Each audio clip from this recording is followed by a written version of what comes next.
Je souhaiterais ce matin partager avec vous autour de ce thème la puissance de l'appel. La puissance de l'appel. J'aurai pour texte d'assise, donc le texte de base, Actes chapitre 9.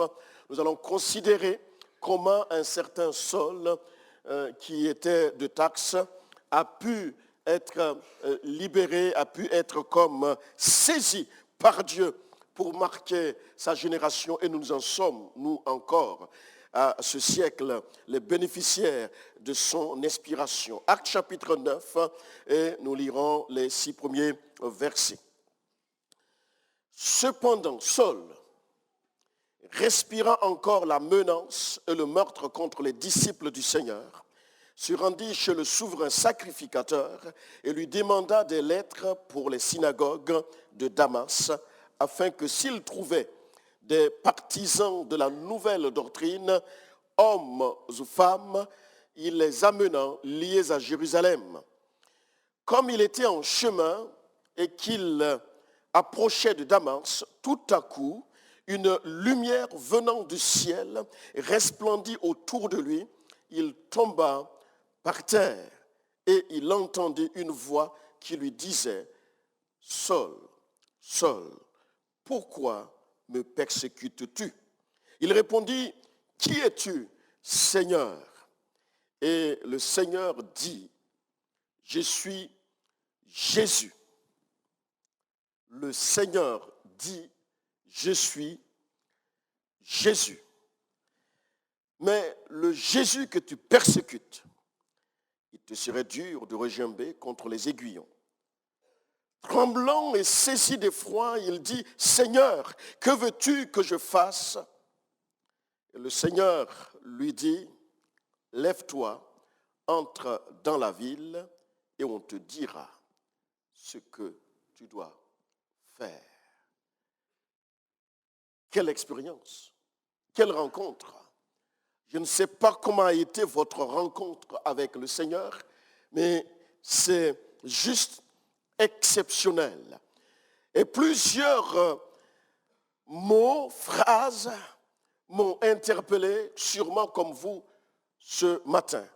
Et je suis convaincu que, en lisant ce texte, vous aussi, vous avez été interpellé par cette réalité-là. Il y a une version qui dit, le verset 4, qui traduit qu'il est tombé de son cheval. Je ne sais pas si vous avez cette version, puisque on a 10 000 versions, et que maintenant il faut courir d'après les versions. Mais je vous assure que l'accent, ce n'est pas le cheval, mais c'est l'arrêt immédiat. L'appel qui se déroule là est un appel au salut. Et ça sera une grosse partie de la raison de mon intervention ce matin. C'est l'appel à la repentance. C'est l'appel à se détourner des mauvais chemins, des mauvais choix, à se détourner de la vaine manière de vivre, croire qu'à tes yeux tu penses être ou vivre de la bonne manière. C'est un appel qui sauve. C'est un appel qui libère, qui délivre. Et force est de constater que beaucoup, aujourd'hui, nos contemporains sont ceux qui veulent, certes, servir Dieu en étant étrangers à ce Dieu-là. Servir Dieu, prêtez-moi le mot qui est de la parole, en étant païen. Si avant cette expérience, on arrêtait Saul de Tarse pour lui dire « Qu'est-ce que tu fais? Pourquoi tu fais cela ?» À tout coup sûr, il répondrait quelque part « Je sers mon Dieu. »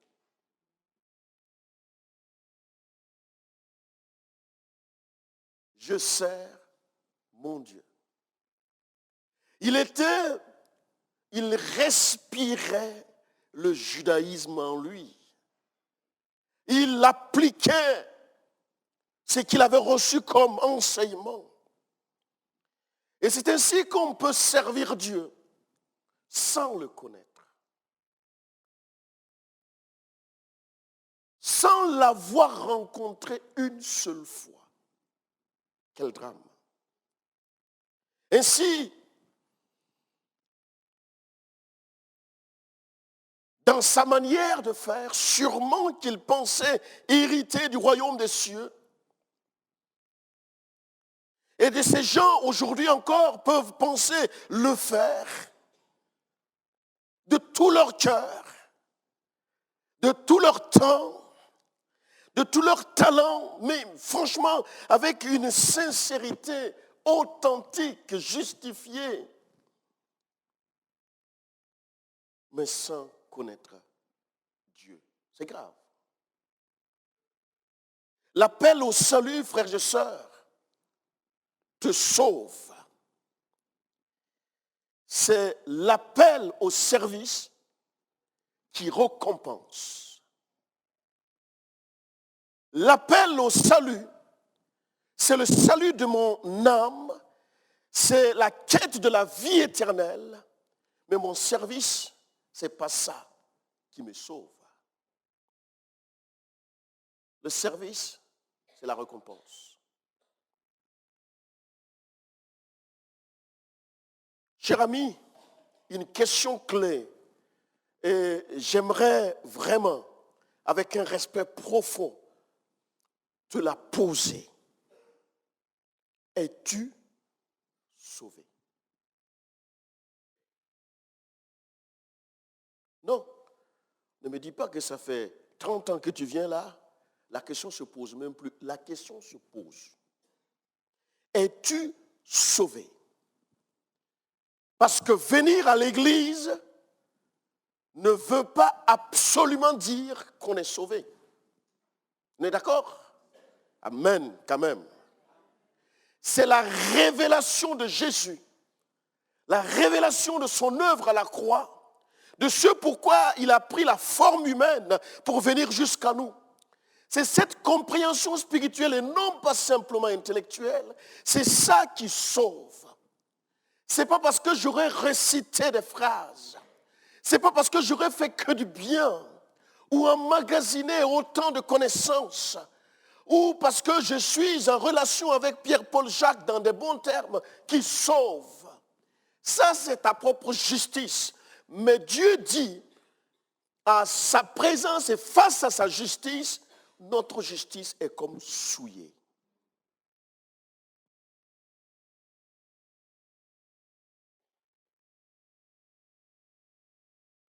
L'Église, grand E, ne sauve pas.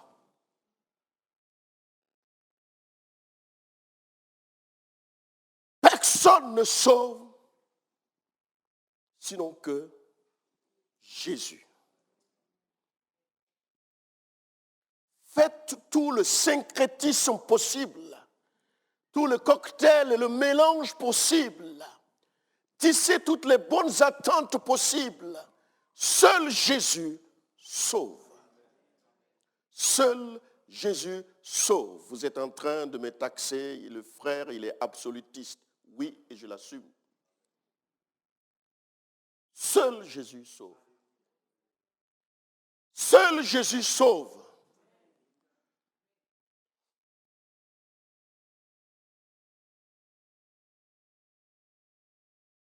Parmi les signes de ta conversion, c'est que ta vision et ta perception du monde changent. Quand tu es touché par Jésus, peu importe la couleur de l'expérience, il y a un changement radical. Quelque chose se passe. Ben oui. Le grand solde de taxes, grand, j'en sais rien, mais je ne peux plus utiliser cet adjectif pour Paul. Mais en tout cas, le grand solde de taxes est tombé à terre. Ce n'est pas juste une expression, c'est littéralement, authentiquement vérifié. Il est tombé. Il s'est écroulé. Et comme je vous disais, il y a une version qui traduit qu'il est tombé même de son cheval. Il est tombé. Mon ami, ce matin et pour toujours, il faut que tu tombes sur ta face. Il faut que tu tombes de tes hauteurs. Il faut que tu tombes de tes capacités. Il faut que tu fléchisses le genou. Voilà l'expression biblique. Tout genou fléchira. Tout genou fléchira. Tout genou fléchira. Un jour, un frère m'a dit qu'il avait des soucis puisqu'il a été amputé des 2 pieds. Et quand il lit ce passage, il se réjouit parce qu'aujourd'hui c'est amputé. Mais pour qu'il fléchisse son genou devant son Seigneur, il faudrait que le maître renvoie les pieds et les genoux à leur place. Ah, moi j'aime les gens qui pensent comme ça. Ah, il n'est pas en train de se fourvoyer. Pour lui, puisqu'il faut que tout genou fléchisse, il sait qu'il va fléchir le genou. En attendant, il ne peut pas parce qu'il y a des jambes de bois. Mais il sait qu'il fléchira le genou. Et pour que les genoux puissent fléchir, il faut les vrais genoux. Amen. Mon frère, ma soeur, tu fléchiras le genou.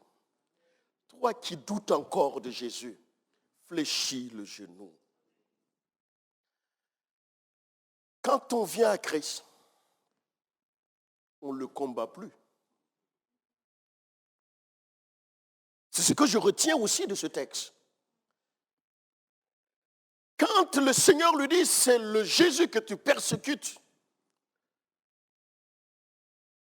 il ne va plus poursuivre.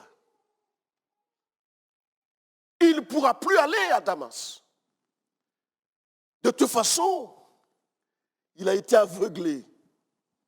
Là aussi, ce n'est pas juste une expression, c'était les yeux fermés, on ne voit plus rien.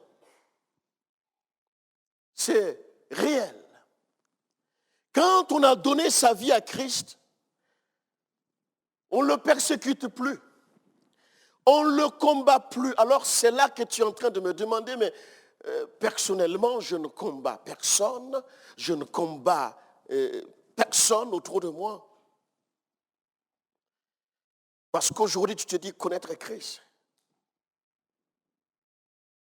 C'est que peut-être tu ne sais pas. Tu le dis le connaître, mais tu le combats par ton choix de vie. Tu le combats par ta manière de vivre. Tu le combats par ta manière de parler. Tu le combats par ta manière de considérer l'œuvre de la croix. Ça, c'est un combat.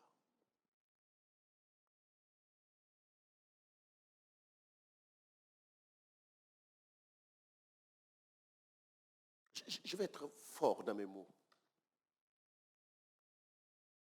Arrête de servir Dieu si tu n'es pas sauvé.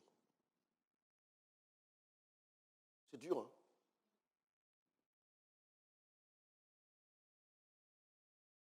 Arrête.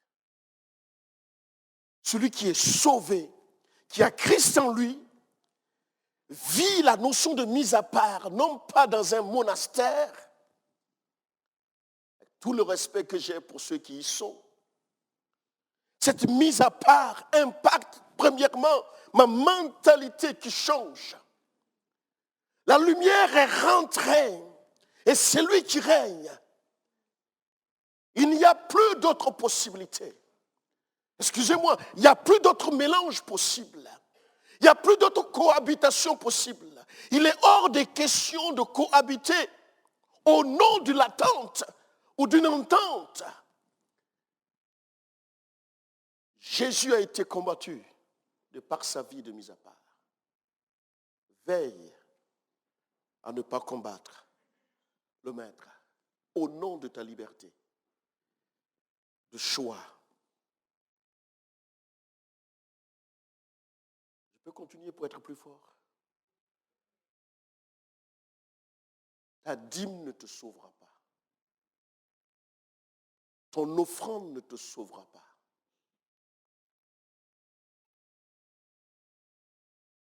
Tes talents musicaux ne te sauveront pas. Ton éloquence ne te sauvera pas, Gilbert.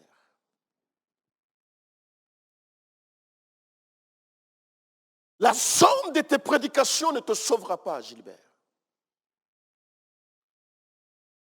Parce qu'on peut prêcher Jésus sans le connaître. Ce qui sauve, c'est Jésus. La repentance.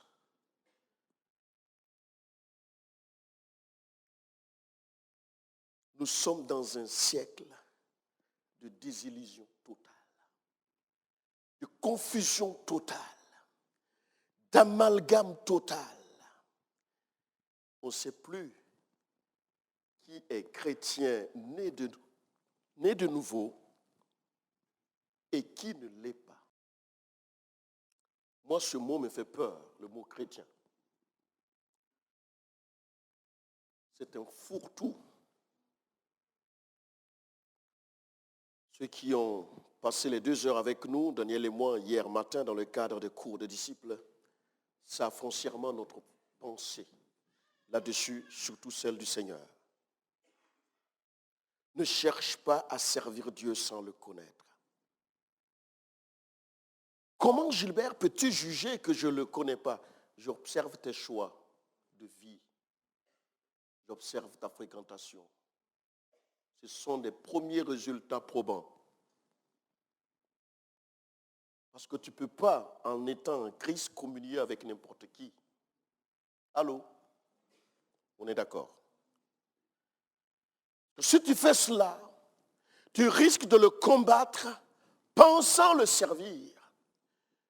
Moi, je ne mets aucun doute de la sincérité de la démarche de Saul de Tarse. Il était sincère. Ben oui, c'est une bonne chose que d'aller dans une synagogue, ligoter des disciples de la nouvelle doctrine, donc on dirait aujourd'hui ceux qui suivaient Christ, et puis les amener en prison, c'est cela. D'ailleurs, il a été voir les souverains sacrificateurs pour pouvoir faire cette démarche. Il est dans sa logique normale. Qui pouvait arrêter un gars comme celui-là? Et nous savons que Paul a eu ses premières instructions solides et de base au pied d'un homme de loi qui s'appelle Gamaliel. Et à cet endroit, Paul savait. Il sait où il est issu. Il sait les rites et les pratiques qu'il a pu vivre. Donc il était sincère dans sa démarche. En étant sauvé, tu as la nature de Dieu. Et c'est cette nature de Dieu en toi qui te donne la capacité de servir Dieu, de le servir. J'ai noté ceci en rouge, pour ceux qui notent. Rouge, ça ne veut pas dire négatif, mais c'est pour que ça flash lorsque je regarde. Alors, j'avais un souci d'imprimante ce matin. Alors, parce que je n'ai pas l'habitude, moi, de prêcher avec ces appareils, quoique. Une confession de la bouche qui ne transforme pas ton style de vie n'est pas une révélation. Une confession de ta bouche qui ne transforme pas ta vie quotidienne n'est pas une révélation de Jésus. Quand Jésus t'appelle au salut, ce n'est pas juste « Hé, viens, suis-moi ». Comme une phrase qu'on dirait à un ami, tu es disposé après-midi, on se retrouve à la plage, on se retrouve dans tel endroit. Ce n'est pas juste une phrase comme ça, mes amis. Il y a une puissance derrière les mots, derrière l'appel de Jésus. Le jour où il t'a dit, suis-moi, le jour où il t'a saisi, il y a une puissance qui va avec.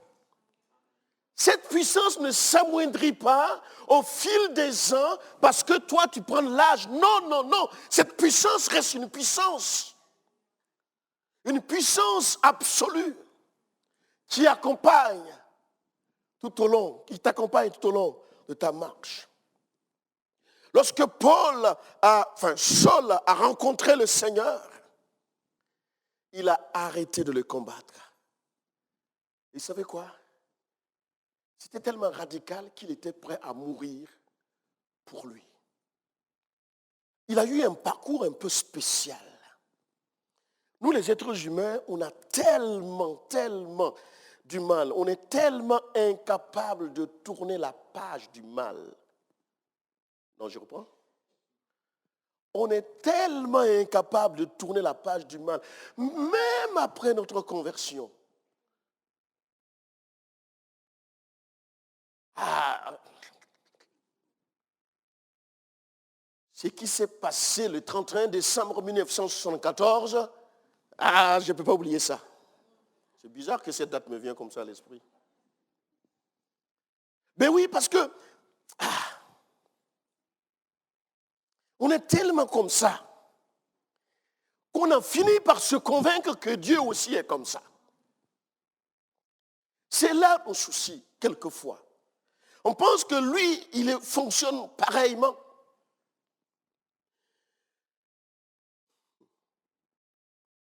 Notre Dieu, ton Dieu, écoute bien, ton Dieu pardonne, virgule, il oublie. Tu comprends ça? Ça, c'est une puissance. Qui a oublié le mal qu'on lui a fait au milieu de nous?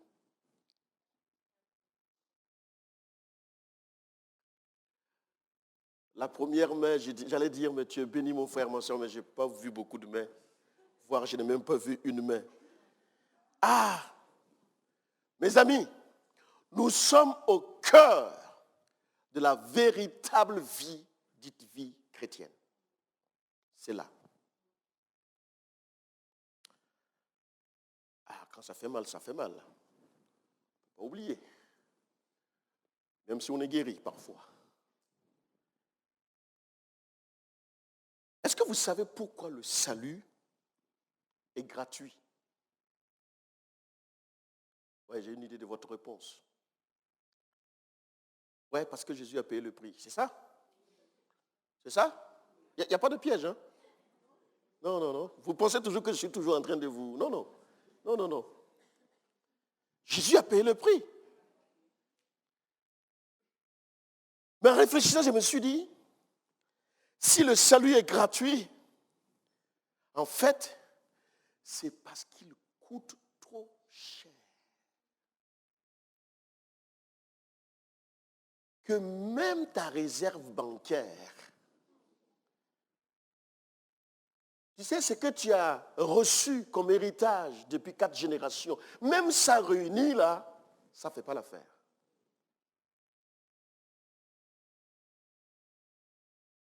Ça coûtait trop cher. Tellement cher qu'il n'y a pas de valeur marchande, il n'y a pas de valeur de prix.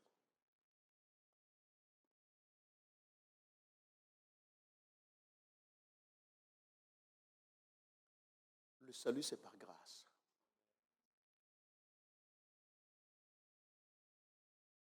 Alors, quand on dit par grâce, ça ne veut pas dire qu'il ne vaut rien.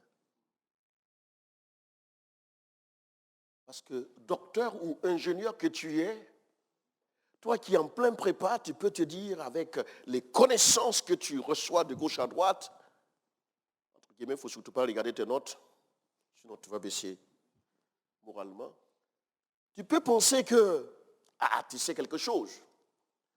Et que l'élitisme, enfin, si on devait les compter, quand même. De toute façon, je suis apte à tous les concours dorénavant. Enfin bref. C'est pas parce que le salut ne vaut rien qu'il est gratuit. Je connais un homme de Dieu qui a dit un jour à Dieu, je ne t'offrirai rien qui ne me coûte.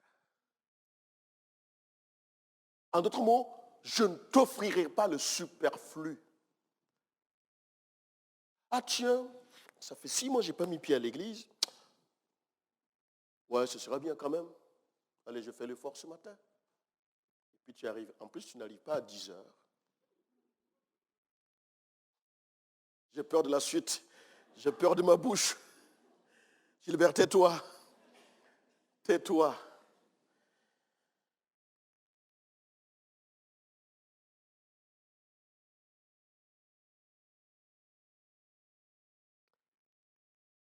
Paul, sans exagérer, a été un meurtrier.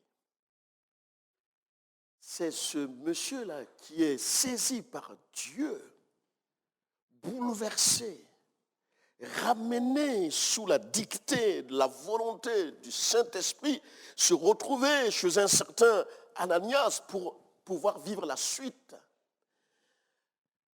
Je prie et je prêche pour que Dieu continue à susciter des Ananias au milieu de nous.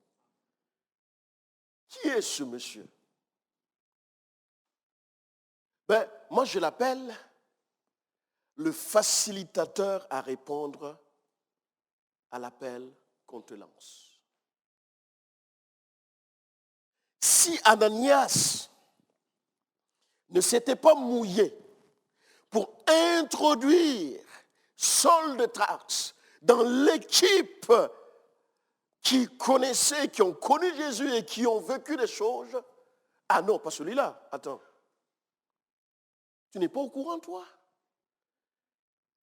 Et on fait les pages en arrière. Tu sais, c'est lui qui avait attrapé les chrétiens l'autre jour, l'autre semaine. La puissance de l'appel s'adjoint toujours à la puissance de la transformation. Vous savez pourquoi il n'y a plus beaucoup de témoignages rendant gloire à Dieu au milieu de nos églises ou dans nos églises? Que des âmes qui souffrent parce que le témoignage qu'ils ont rendu un jour, ils ont ouvert un pan de leur vie passée et à partir de ce jour-là, on le regarde sur cet angle-là. Comme si Jésus n'est pas venu entre-temps, comme si rien n'a été fait entre-temps. Ça fait mal.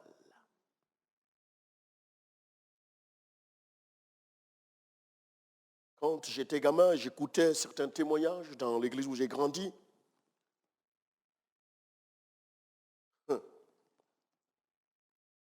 Quand le marabout, le sorcier du coin se tourne vers Christ authentiquement, il s'engage avec le Seigneur dans les eaux du baptême quelques semaines plus tard. Et les mois qui suivent, la même personne qui a fait du mal au village, on le voit à la table du Seigneur. Si votre conversion n'est pas authentique, mes amis, aïe, aïe, aïe, aïe, aïe, aïe.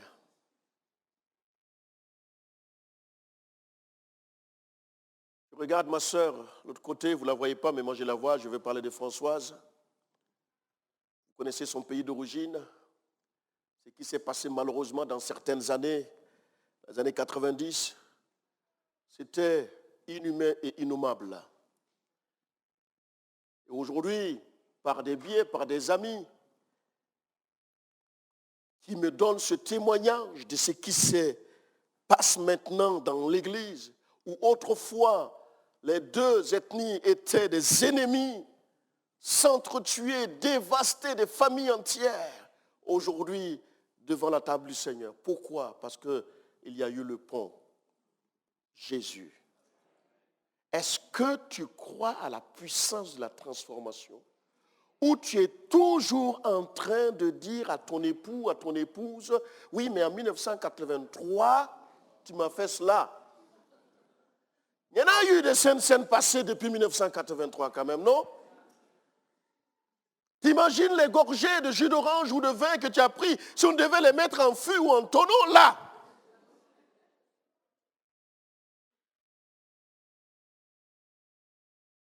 Eh Seigneur.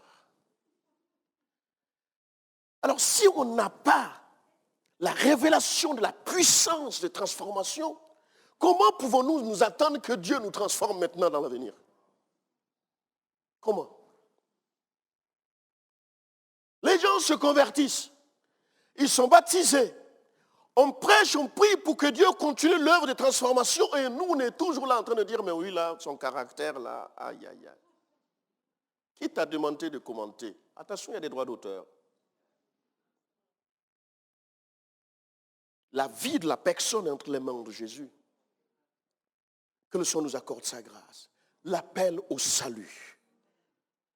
Beaucoup aiment servir Dieu juste pour fuir toutes les fois où il les appelle.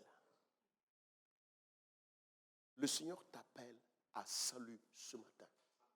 Tu ne peux pas trouver plus clair que ça.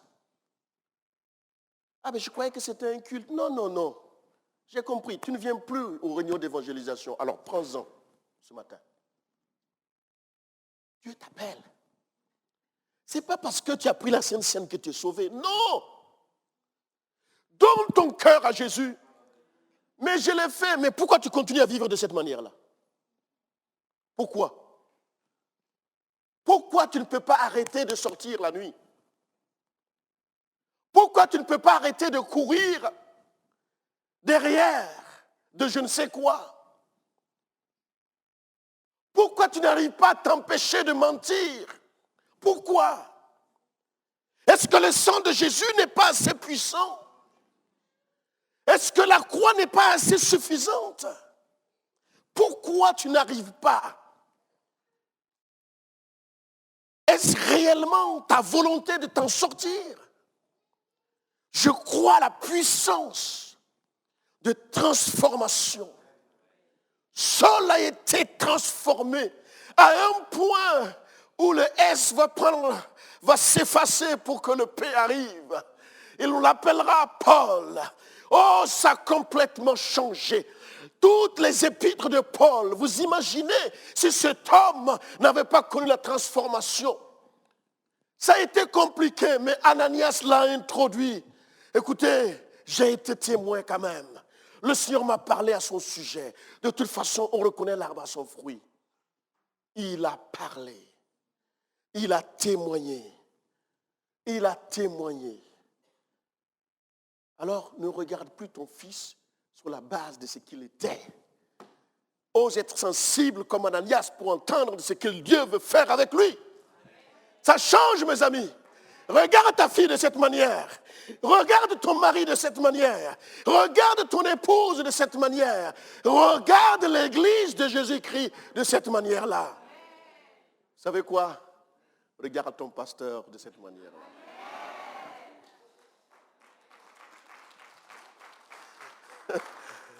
Aïe, aïe, aïe, Gilbert, ne te flatte pas. L'appel au service. C'est d'abord l'appel au salut et ensuite l'appel au service.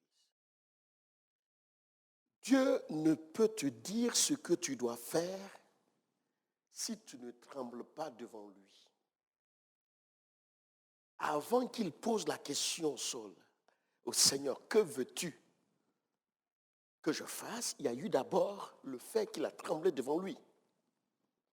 Et c'est sa crainte respectueuse qui va s'emparer de son cœur. Tu ne peux le servir si tu n'as pas été saisi dans tes tripes. Tout enfant de Dieu est sauvé pour servir. Tout, mais absolument tout. Oui, oui, oui. Oui, oui, oui. Ne me dis pas que tu ne fais rien. Ta présence est la preuve que tu fais. Comment reconnaître son appel au service? Ouvrez grandement les oreilles. Moins jeune, jeune. C'est la chose que tu fais le plus naturellement possible pour l'œuvre de Dieu.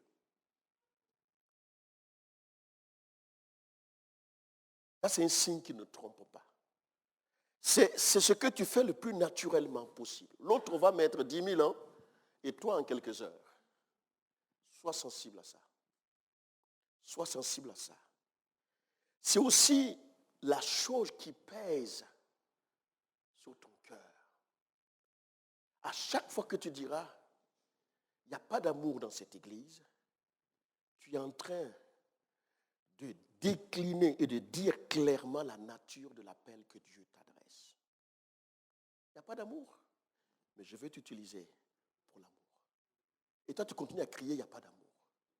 Il n'y a pas de justice dans cette église. Dieu veut s'appuyer sur toi pour la justice.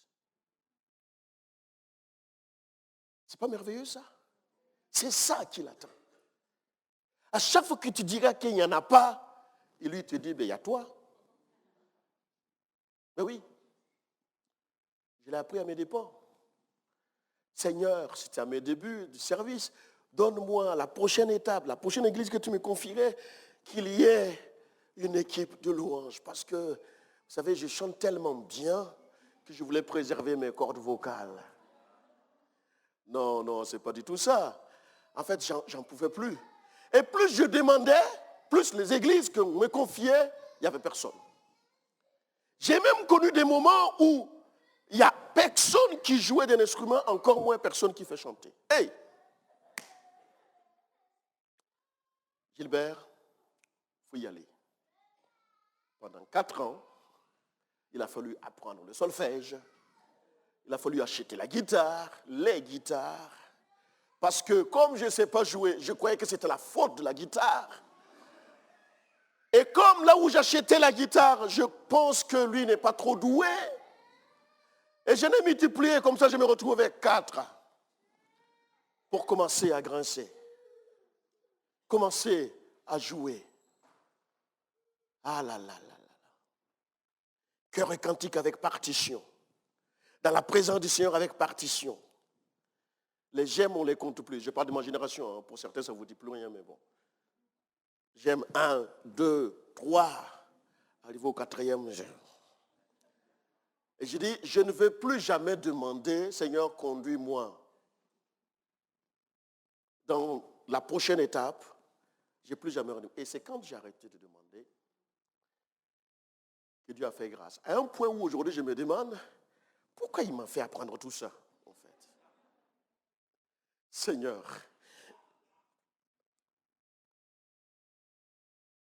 un peu plus sérieux. Le fardeau des malades sont sur ton cœur, c'est ton appel. À chaque fois quand on annonce qu'un frère est souffrant, tu es saisi dans ton corps, dans tes tripes. Ce n'est pas juste de l'émotion. Dieu te parle. Prie, va demander des nouvelles. Prie avec la personne.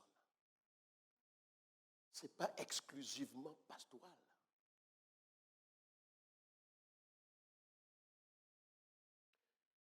Allez, je secoue un peu notre équipe de ce matin. Tu as le souci de l'accueil dans l'église, ça te prend tellement. Tu trouves que, on peut mieux faire, mais oui, sors des rangs. Sors des rangs parce que Dieu te parle. C'est là. La première ville où j'ai visité, la première région où j'ai visité, et que j'étais encore à l'école publique, nous étions fiancés, c'était Fabienne, mon épouse, qui, après m'avoir montré la première belle région de France, donc la Bretagne,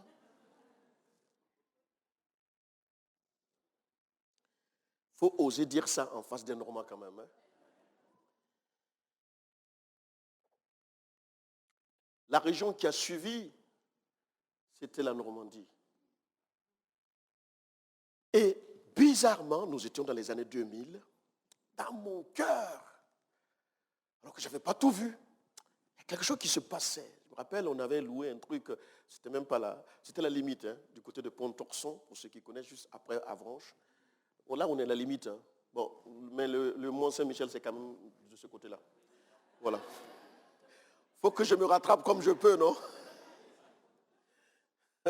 Et je me rappelle, c'était dans un mobil-home. J'avais été secoué et la Normandie et je me suis intéressé de la région. C'est ainsi que depuis 2007, 2008, je suis dans la région. La cause de la région. Ben oui, quand un fardeau est sur ton cœur en matière d'appel et qui ne quitte pas, ne cherche pas 10 000 personnes, cherche des conseillers, oui, mais sache que Dieu veut s'appuyer sur toi.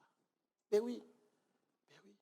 La cause des veuves, ça te prend à cœur, hey, fais quelque chose. Excusez-moi des expressions africaines parce que dans 24 heures, je veux voir ma maman.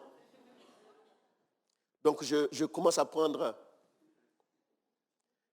l'habitude. J'aimerais conclure, et pas de la petite manière, en lisant ce texte avec vous, Marc chapitre 10, verset 17.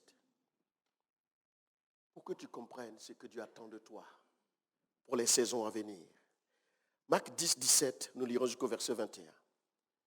Prenez à cœur ce passage-là. Comme Jésus se mettait en chemin, un homme accourut.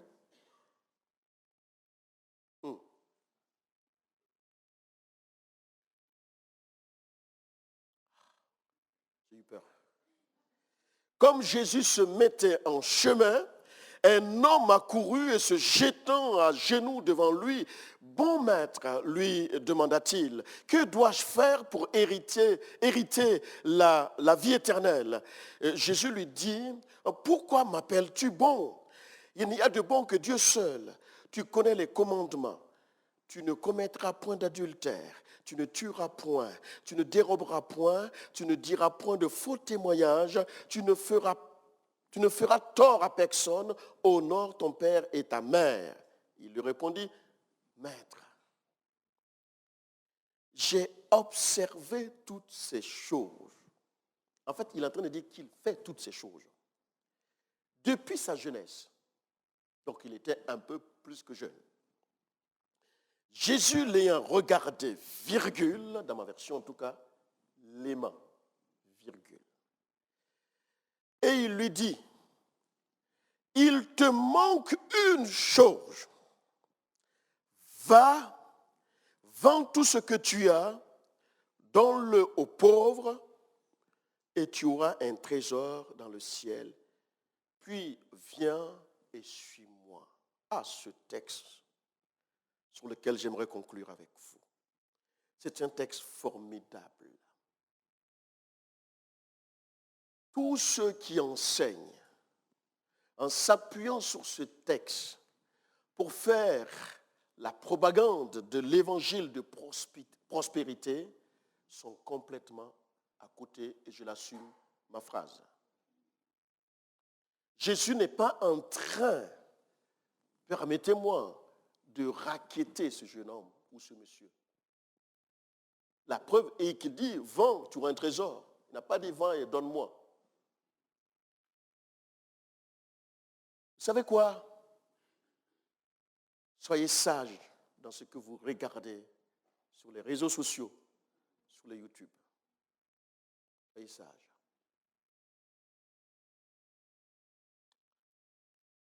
Il y a des tests que Jésus met devant ce garçon, enfin, je ne sais pas pourquoi j'ai dit ce garçon, devant cet homme qui est impressionnant.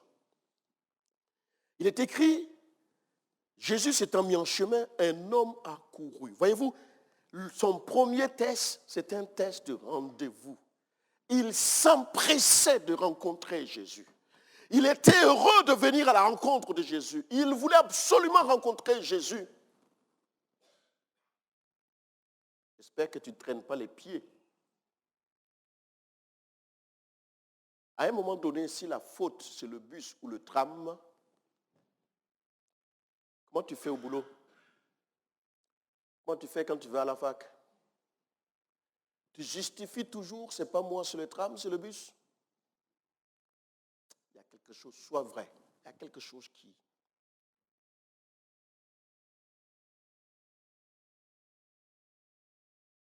Tu arrives à 11h, on termine à midi et tu dis que le culte a trop duré.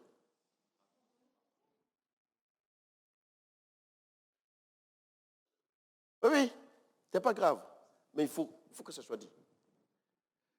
Nous avions, il y a quelques semaines de cela, un soir visionné l'historique, une partie de l'histoire de notre assemblée. Et dans une des phrases, citerait M. Maz, père, il disait ceci, 2 heures avant la réunion, 2 heures avant, il n'y avait plus de place.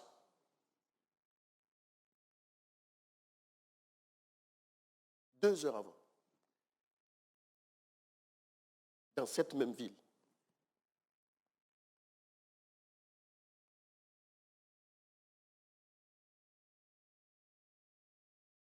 Avec empressement. Son deuxième test, il a couru et il se jette aux genoux. Il se jette à genoux devant Jésus. le test de l'humilité. Le test de l'humilité. Il va faire un troisième test. Il est écrit, lui demanda-t-il, que dois-je faire pour hériter? C'est juste impressionnant. J'appelais cela le test du discernement. Il a besoin de savoir exactement ce qu'il doit faire. Il accourt vers Jésus, il se met à genoux et il lui pose une question qui va être comme son quatrième test, qui est le test de l'intelligence renouvelée. Puisqu'il dira, il pose la question à la bonne personne, au bon endroit. À la bonne personne, au bon endroit. Est-ce que vous savez qu'il y a une différence entre Jésus qui t'aime et toi qui aimes Jésus? Il y a une différence. Une profonde et une grande différence. Vous savez que dans la Bible, il y a quelqu'un à son sujet on a écrit, le disciple que Jésus, c'est qui? Jean. Ça, c'est le disciple que Jésus aimait. Suivez bien. Mais il y a un autre qui aimait Jésus. Pierre. Vous voyez le tableau? Après 5 ans, vous devez connaître comment je fonctionne dans ma prédication. Le disciple que Jésus aimait, Jean, et le disciple qui aimait Jésus, qui d'ailleurs à 3 reprises, il va être confondu. On l'a entendu il n'y a pas longtemps. Une question.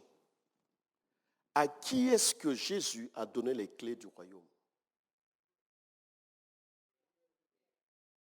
Et Pierre était le disciple. Donc la clé a été donnée à celui qui aimait Jésus et non pas à celui que Jésus... Il n'y a pas quelque chose là?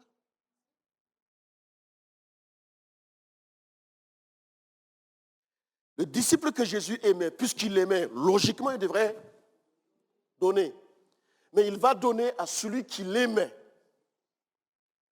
Pourquoi? Simplement parce que nous savons par Jean 3,16 que Dieu a tant aimé. Il a tant aimé qu'il a donné. C'est à moi, c'est à toi de prouver mon amour en retour en le faisant. Voilà quelqu'un, pour revenir à notre texte de base, Saul le Tarse, enfin le jeune homme riche, dans Marc 10, il est passé à côté d'un appel apostolique. Imaginez un seul instant que ce monsieur ait vendu tout, donné aux pauvres et revient pour suivre Jésus. Imaginez ce que Jésus allait faire. Parce que derrière, ce n'est pas une histoire de sous, c'est pour voir où est attaché son cœur. Là où est ton cœur, là où est ton trésor. C'était son test. Toi, tu es là. Est-ce que tu aimes Jésus par procuration? Parce qu'il t'a donné, il t'a fait, il t'a ouvert, ou bien tu comprends jusqu'où il veut t'amener. C'est la nature de l'appel, la puissance de l'appel. J'ai envie de te dire, ce n'est pas juste la voix qu'il attend de ta part. Que la puissance que cette voix avec les mots véhicule puisse chasser les démons, guérir les malades, envoyer les opprimés libres parce que tu réalises que tu l'aimes. Pour toi qui es célibataire, ne te marie pas simplement parce que tu aimes quelqu'un. Il faut qu'il t'aime. Parce que le jour où ton amour va faiblir, puisque la personne t'aime, sera là. Sera là. Ce n'est pas une histoire de 50-50. En Jésus, les choses sont déjà données. Il a tout accompli. Alors je prie ce matin que cette grâce nous soit révélée. La puissance de sa parole, de son appel. Il appelle encore. Il veut sauver encore. Il veut sauver encore. C'est pas vrai. C'est pas vrai. Tous les chemins ne mènent pas à Rome. Tous les chemins ne sauvent pas. Non. Tous les chemins ne sauvent pas. Nous ne sommes pas en train de proclamer que nous sommes les seuls détenteurs de la vérité, mais nous sommes en train de dire qu'en dehors de Jésus, point de salut. Eh bien, c'est comme ça. C'est ça le prix. Vous êtes dur, pourvu que ce soit le Seigneur qui te pousse à poser cette question. Sois béni, mon frère, ma soeur. Sois renouvelé dans tes pensées et sois sensible à son appel. Sois sensible à son appel. Au temps de Jésus, il n'y avait pas d'estrade. Il était au milieu de la foule. Donc arrête ton histoire de vouloir l'estrade sans cesse. Tu vas te créer des soucis. Je t'encourage à avoir l'estrade de ton cœur et à comprendre que ton Dieu t'appelle. Église, réentendons le message, la puissance de transformation. J'aime mes amis, les gens du voyage, les gitans, leurs témoignages. Avant, j'étais comme ça. Maintenant, je suis comme ça. Et le dit devant une foule. Si ce n'est pas vrai, la foule va réagir. Ben oui. Ben oui. Est-ce que je peux témoigner ça? Avant, j'étais menteur.